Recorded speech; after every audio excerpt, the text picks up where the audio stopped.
Welcome back to Orange Hat Reviews. Hope you're all having a wonderful day.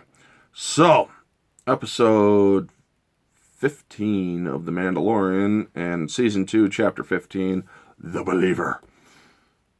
Still not understanding why they called it that. But anyway, so full spoilers ahead, folks. This is going to be a spoiler review. I got some gripes on this one, yes, but for the most part, this was actually well done. This episode, I would give it about an 8 out of 10. There's a couple gripes that I have. One is, I'm glad that they did Fett's armor back up, painted it and whatnot. I wouldn't have done it so perfectly because, well, we all know that Fett has armor that is not as clean, and they actually prefer to show the damages to the armor. Now, if they were going to repaint it, which they did, I would have preferred that they kept the dent on the helmet unpainted. That is just a staple of the Fett helmet, you know? But still, he looks better. He's got his rifle back. I believe it is a E33 or a double E3. I cannot remember which one specifically, but it's either one of those. It's a blaster that he used in Return of the Jedi and in Empire Strikes Back, the one that Luke Skywalker slices. So I'm guessing he had another one or managed to pick another one up. So it's good to see that kind of Fett back, you know?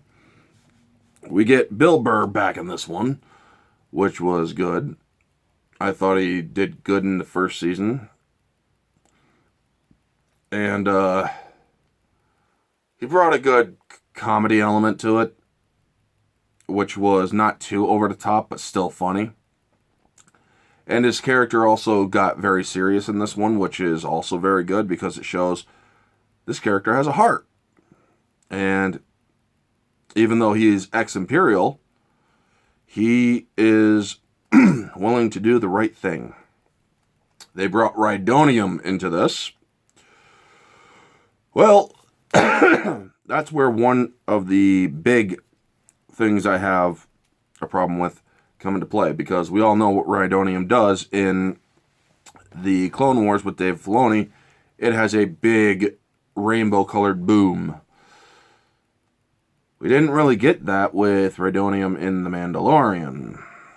I mean, you're telling me you couldn't have done a simple rainbow cascade coloring to the Rhydonium? Or to the explosions of the Rhydonium?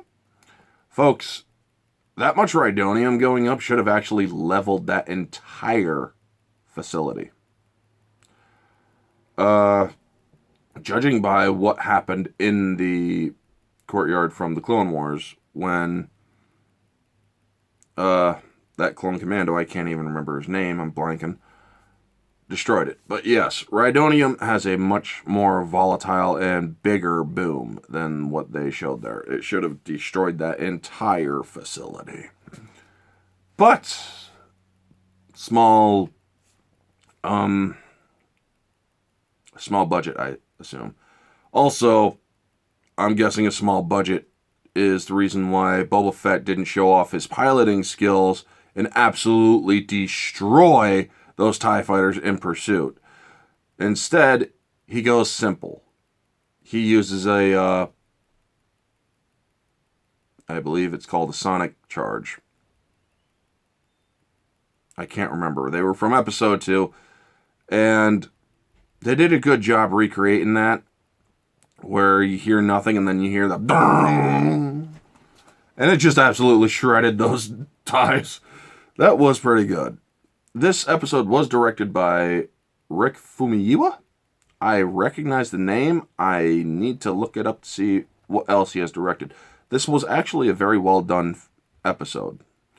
The last bit of the episode where Gideon gets a surprise call from the Mando was a nice little touch, because you actually do see a little worry on Gideon's face. He's like, it's like, oh damn, this guy's actually going to come, and he's, well, I'll be ready for him. I mean, he had a little worry, but we all know that he's going to be very overconfident. Pedro Pascal, and taking his helmet off in this episode. You know what? As much as I do not like Pedro Pascal in our off-screen, I can acknowledge in this one he did a very good job acting uncomfortable when his helmet was off. Meaning he kept in character. He was very uncomfortable having a lot of people see his face. And yeah, it worked. So he did good acting there.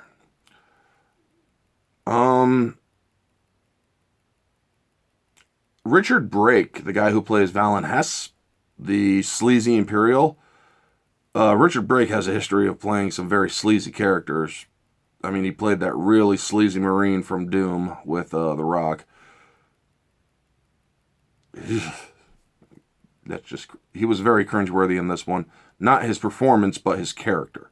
And I gotta say that them using Operation Cinder, where the Empire went fuck all, let's blow everything up so nobody else can have it, I thought was a good touch because it also makes Battlefront 2, the new Battlefront 2, more canon related.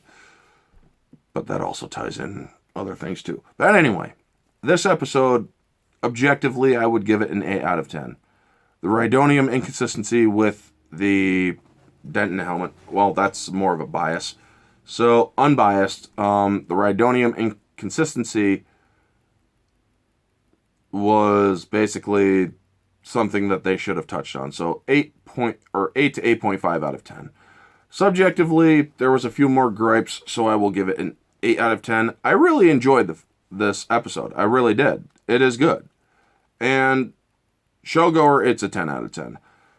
Thing is, folks, I do like what they're doing with this, but again, I can acknowledge that it is a corporate fan fiction. I do not see it as canon because I do not see Disney's canon as canon. I will always be a Legends person, but I can still enjoy the show. It's because it doesn't feel like it's being done by Disney. It honestly does not. This episode, or this show, feels like it's being done by somebody who, for the most part, not all the way 100%, respects George Lucas's wishes. So yes, I do enjoy The Mandalorian for the most part.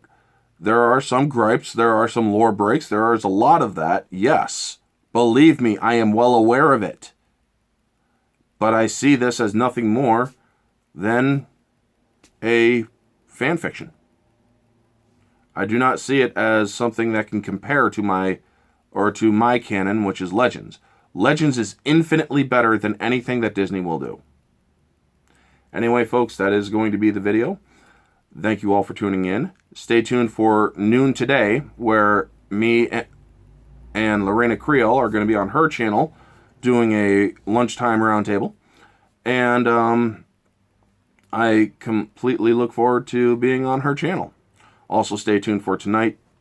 I have the Underworld Awakening discussion stream with me, Mads, G-Fan, and 24/7, and possibly Damaj and I as well. Anyway, folks, that's going to be the video. Thank you all for tuning in.